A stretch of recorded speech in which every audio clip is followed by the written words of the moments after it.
Lavender colour block প্রিন্টের এই শাড়িটা একটা আপু পাঠিয়েছিলেন তার ব্লাউজ পিস রেডি করার জন্য। শাড়ির সাথে ব্লাউজ পিসটা ডিফারেন্ট কালার থাকায় তিনি চাচ্ছিলেন ল্যাভেন্ডার থিমেই ব্লক প্রিন্টের একটা ব্লাউজ হবে। শাড়ির ভিতরে ব্লক প্রিন্টের যে কালারগুলো আছে আমি এই কালারগুলো ইউজ করেছি ব্লাউজটা রেডি করার জন্য।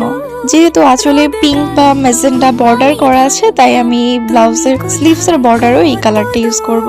ডিজাইন করার সুবিধার্থে আমি এখানে ছোট একটা স্কেচ করে নিয়েছি আর কালারগুলো সিলেক্ট করে নিয়েছি। শাড়ির সাথে ম্যাচিং করে আমি হট পিঙ্ক, পার্পল, ব্লু আর অলিভ কালারটা নিয়েছি।